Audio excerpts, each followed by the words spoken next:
Once Southern states were redeemed and freed from federal oversight, they began finding ways to restrict the new rights of black citizens.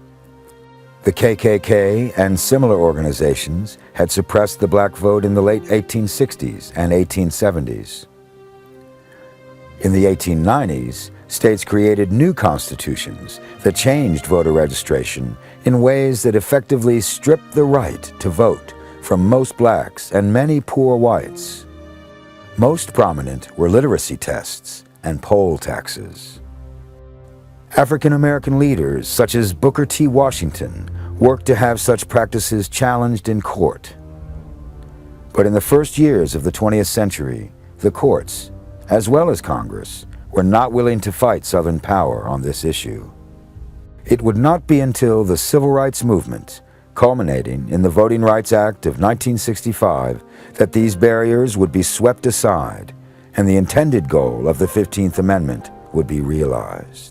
I want to applaud the appeals team. I thought that you did a good job under the circumstances of what you had to work with. And yeah, you can give them a hand. You can give them a hand.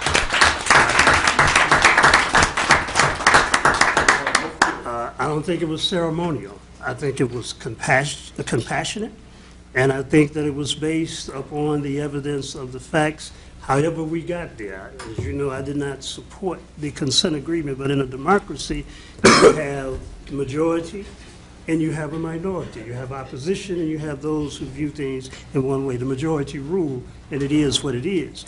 And so, as you said, Mr. Whitaker, and they quoted you quite a bit, even Rob Maloney, with his eggs in his hands and stuff. He said a deal is a deal.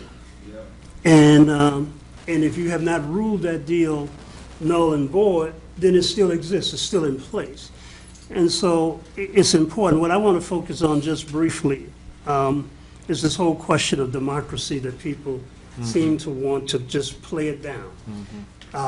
And coming out of the Pan-African nationalist movement, you know, I've been one hard to believe in American democracy. As Malcolm said, I don't see any democracy, all I see is disguised hypocrisy. And when it comes to what you see in Michigan, it brings that reality home even more so. When you say the people have a right to decide, the people have a right to vote, and the highest expression of the will of the people in terms of their freedom is their right to self-determination, to decide who they want to speak for them, how they want to speak for them, and to remove them if they don't speak for them. See, we're not opposed to, if you don't like this body, these elected officials, throw us out. But don't throw out your right to throw us out. Don't give up your right to throw us out. And I think that's important. It's not about the individuals who are here, because we came here through trials and tribulation and through history and things that have taken place. I was watching a piece last night, I don't know when it aired, MSNBC, called Death of Democracy. And it says, Detroit is a place where democracy goes to die. And I'm like, no, that can't be the case. That can't be the case, but some, I guess, want that to be the case. The issue is not just about deficits, because if it was about deficits, then I would not have read last night what a U.S. deficit, the debt today in this country, is 16 trillion, 703 billion, 943 million and a few cents. That's the national debt. The last time the national budget was balanced was a year after I was born in 1957 under President Dwight Eisenhower. And that surplus was 2.2 billion. That's the last time. That's 56 years that there's been a balanced budget in the national debt in the country. The last time. The debt among the 50 states today, including Michigan, the national debt among the 50 states is 4.1 trillion in outstanding bonds, unfunded pension commitments, and budget gaps. That's all 50 states. All 50 states. And so clearly Detroit is ground zero. when we look at what is happening here, and folks don't want to have the discussion, but those of us who have gone through the struggle, we have to have the discussion because it is an issue of democracy, yes. And I've heard council members and former council members say, well, you know, people just want their garbage picked up. Well, slaves had their garbage picked up. Rosa Parks could ride on the bus. She had the right. The bus came on time. So it wasn't an issue of the delivery of services. It was the quality of those services and how they were being delivered. And so they had lights back then. I'm from Alabama. We had lights. And when the young brothers stood up under those lights and the Klan came by and shot at them, the lights wasn't out. The lights was on. But we didn't have human rights. And we didn't have civil rights. And so the issue is that we did fight. And it took me a long time to come to that because, again, I come from another element of the movement that wasn't so much in the civil rights, but more in the Pan-African nationalist part of that movement. But I recognize the hardship. See, it's not enough to just go to Washington and pull the cloth off of a Rosa Parks statue and say, you had the right to sit there. She didn't just sit there because she was tired. She was sick and tired. She sat there knowing that she was going to be arrested, knowing that it may not change today, and she didn't know how fast it was going to change. When I got the email that all of you probably got yesterday from the mayor who said that, that he didn't agree with us, it said, I do not agree with council's decision to appeal the financial review team's finding today in Lansing because I do not believe it will change the governor's decision to appoint an emergency manager. What if Harry Tubman had said, come on now, I'm not going to take you all on the Underground Railroad because I don't believe we're going to be able to get to the north. right? Somehow it may be some cloudy nights and we may not see the North Star. But she never lost a passenger because she never gave up. She never quit it. The same thing with so many other countless millions on the Edmund Pettus Bridge and James Meredith. Come on. One man. Come on, One man. that's right. Got shot down trying to make a walk for freedom. One man. But he walked anyway. He moved forward anyway. You know, I come from a people, we come from a people. Well, just wasn't 6 million, but over 250 million who died as a result of their quest for freedom, and many others. We come from a people who didn't just languish in prison camps and slave yards for 30 years, but for 400 years. You know, sometimes I sit, I'm a historian, I study, and I can't imagine, you know, I'm just 57 Friday. I can't imagine 100 years or 200 years. Can you imagine a people being enslaved for years and years and years, but they never gave up? And the reason that we are sitting here today is because they never gave up. They did not say, I'm going to step aside and join the other team when my team is still on the court. That's right. I don't play basketball that good. But I know if I'm on a team, even if I don't agree with the shots that are made from time to time, I still got to pass the ball and I still got to play with my team. We got an unauthorized player on the team, on the court. And we got folks wanting to play with teammates that ain't even got here. And so I have great concerns about our community, and I want to thank, again, the team that went up yesterday, council members that went up, staff, but the people. The people. See, folks, and I've listened, folks called you troublemakers. Lord have mercy, was Rosa Parks a troublemaker?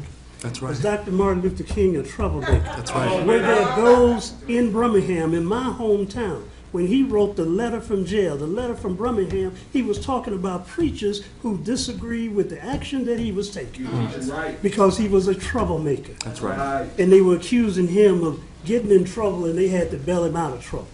He was a troublemaker on the Vietnam War. He wasn't supposed to speak out on that.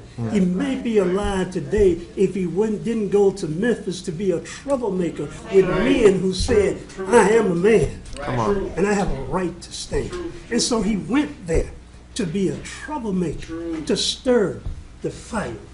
And so you are troublemakers, but keep stirring the trouble.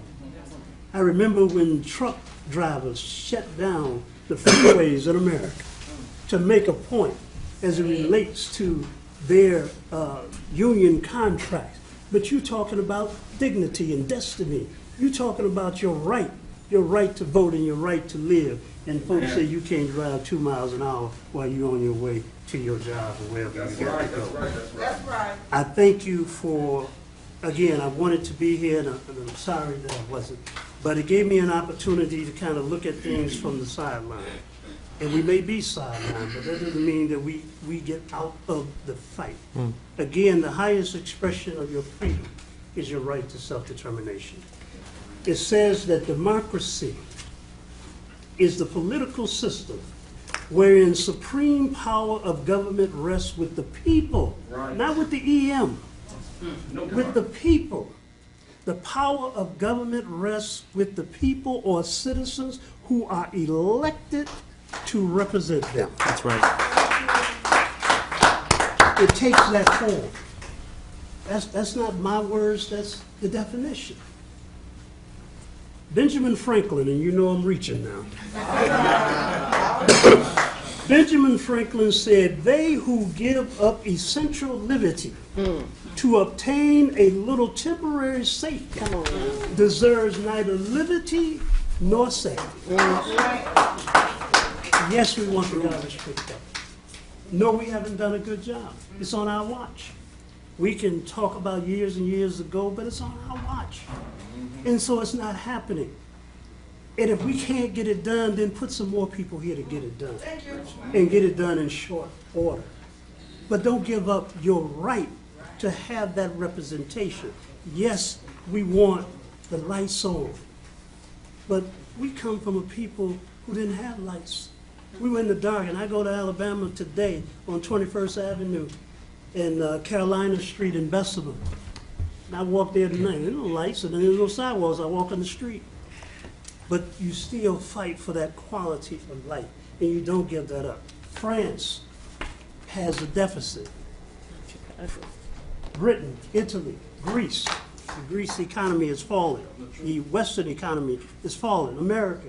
But the one thing that I don't hear them saying, I haven't heard, and I listened to the UN comments, I haven't heard the General Assembly say, well, you know, we need to send an EM to Greece. They can't manage their finances. They can't handle, they're selling stuff off. We need to send an emergency manager to Italy. They can't handle their finances. Spain, you need to have an emergency manager. You can't handle yourself. That's not how democracies work. As much as they call President Barack Obama out his name, anything but a son of God, show him with pictures with monkeys and apes and everything, talking about his mama and his dad. As much as they do that, and as much as they talk about sequestering, going off of the fiscal cliff, not once have I heard any of them say, you know, we need to replace this guy with an emergency manager. Come on. Man, you got a $16 trillion deficit. We need an emergency manager in here. You know, they had an election, and they didn't get the guy they want, so now they still got to deal with him. Michigan has done a pretty good job with its deficit, but for many, many years, they had shutdowns. They had deficits, and not once did they call for an emergency manager. The guy that's in there now is not, he didn't come in as an emergency manager, he came in with the last election, because some folks didn't do the job. But nevertheless, whether I agree with that or not, it was an election that balanced the books, not an emergency manager. So why then is Detroit and the majority of the cities in the state that are African-American population, why are they different? Why are they different? If you don't like, and we don't, some of the actions of the administration, because we don't run the day-to-day, the press like to put it on us. Counsel this and counsel that. This consent agreement that I didn't support, but for the most part, you have jumped through every hoop that they have put before this table. The only thing that they got pissed off about was bailout. Was bailout. Don't do some of what I say, children. Do everything that I tell you to do. And if you don't do everything that I tell you to do, then I'm going to take it from you. That's right. I'm going to take it from you. But over $50 million in contracts of money we don't have. Yes. Come on. They have made us approve those contracts. $100 million in concession. They said, don't approve that. Nevertheless, you may get some more later. Go ahead and approve that, and you may get some more later, but don't approve that. And then you say, if you don't do this, we're gonna bring somebody else in from the outside to do this and to take care of things. Let me just wrap this up. You know, I don't know what's gonna happen tomorrow or Friday, but that's not my call. We didn't know what was gonna happen. None of us knew that we were gonna be sitting here. Again, I have to call on my roots from Bessemer, Alabama. I never knew I would be sitting here because where I came from, we didn't sit at these tables. Right. We didn't vote at these tables. But there were people who marched past Bessemer. Come on. I was 11 years old when Dr. King came through Bessemer on their way to Washington, D.C. And of course, as a young boy, I didn't know what all of that was about. But I knew some of it. And one day, that we would be sitting at this table for the first time in history. There were times when folks said, well, there won't be no black council, not one. Remember when they had the first, Mr. Patrick was the first black council person. Now on our watch, an all-black council person in the largest black city in this country. Yes, You snatch yes. democracy on the face of what we died for? Cracking a whip on us. No, you take me out of office, but don't take my right for those who come behind me to occupy this seat. We're not slaves. Particularly when you don't have a greater plan to fix the problem. Whatever that plan may be, it won't be fixed in 18 months. It won't be fixed in 5 years. It didn't get to the point that it is in 18 months or 5 years. So I don't know what's going to happen, but I appreciate the fact that this council, -1, voted for me as well when you voted to go and appeal injustice. You don't accept injustice. If you get arrested, so what? If you get put out of office, so what? But you don't stand on the sideline from the history that we come from the blood that we come from the oppression and the exploitation. I come from a people who have been tarred and feathered. I come from a people who have been castrated. Yes. I come from a people who have been murdered. And yes, I come from a people who have internalized Yes. some of that self-hatred, and we are killing ourselves. We are murdering ourselves. Yes. We're shooting young babies in the street in gang violence ourselves. And we're going to have to change that. And one of the reasons I'm so happy about leaving this table is to go back to where I came from to work on the human stock and mentality of our people, not the political stock. I know what the political thing is about now. I know what we need now. You know, sometimes God got to put you somewhere so you can find out what you need. I know what we need. And I know where we are and where we got to go. And so it's important. Let me just wrap up with a few quotes. Dr. Martin Luther King said, change does not roll in on the wheels of inevitability, but comes through continuous struggle. And we must straighten our backs and work for our freedom. A man cannot ride you unless you're bent. And I think that's important. I didn't see any bent backs yesterday. Mr. Corley didn't shed a tear yesterday. I said, don't cry, Mr. Corley. I understand that you got to stand strong. And Mr. Whitaker came behind, and Mr. Keenan gave the legal argument, but Mr. Whitaker came from the hood. He came from the hood, and he said, look, either you honor this thing or you don't. We voted on it. We got your name on it. Your name is on this. You gave us milestones. Your name is on there. You gave us contracts. I think they're even trying to give us another contract. I don't see it on here from Dave No. It's coming. Jones Day or something. It's coming. From the company, the guy that they say may be the emergency manager. I don't know. Hopefully that's not the case. But it will probably be approved. But the reality is that we have held up our end with what we got. You got a surplus. We got a deficit. So help us out. If you want to bring somebody in here to walk the man, and indeed he obviously needs some walking, Amen. probably out the door. That's just my view. I'm not being disrespectful, but when you sideline yourself and you don't show up at the game with your team, Come on. you don't Come on. show up at the game with your team. I think what general managers do is they bench you. That's right. They bench you.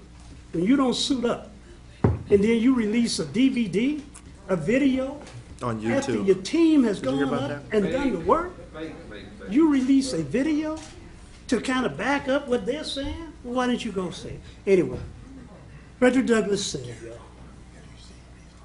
this struggle may be a moral one, or it may be a physical one. And it may be both moral and physical, but it must be a struggle. Power concedes nothing without a demand. Nobody has ever gave us anything in this country. We have fought for everything we've had. That's right. Couldn't even use the bathroom. Couldn't even drink out of the same old rusty fountain. One said white, one said black. Couldn't relieve yourself. Couldn't ride and go eat messed up food that was going to kill you anyway. Couldn't even do that. Everything we have gotten, we have fought for. And other folks have gotten stuff because we fought for it. Come on. Civil rights. Nobody knew anything about civil rights until black folks went to the streets.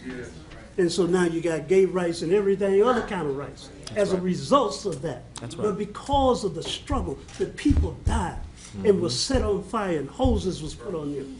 And folks were killed and murdered in their sleep, like Fred Hampton, Mark Clark, and others. All of that.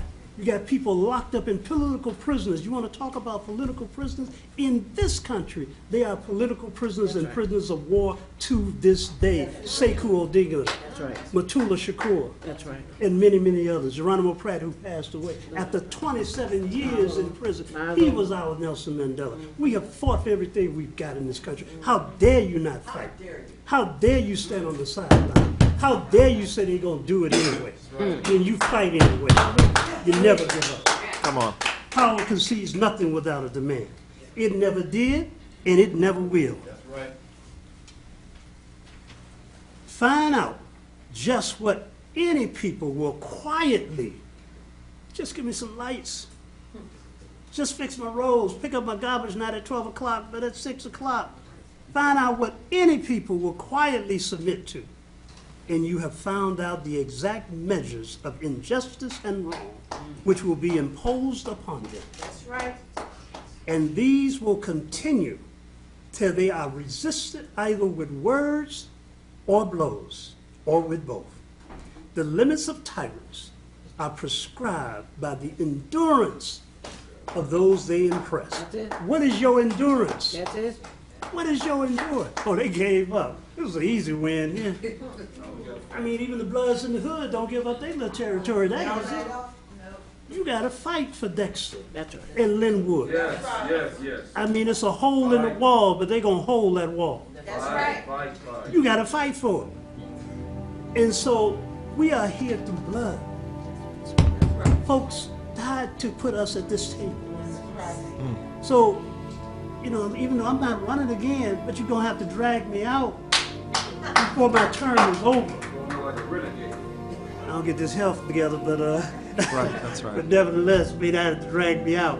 But nevertheless, the point is this: the limits of tyrants are prescribed by the endurance of those they oppress. That's it. If we get free from the oppression and wrong heaped upon us, we must pay for their removal.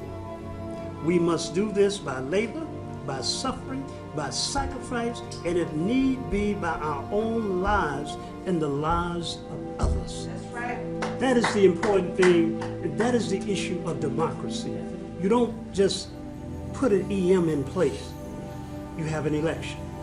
And it says in the National Constitution, if the government failed to represent the people, then the people have the inalienable right to overturn that government.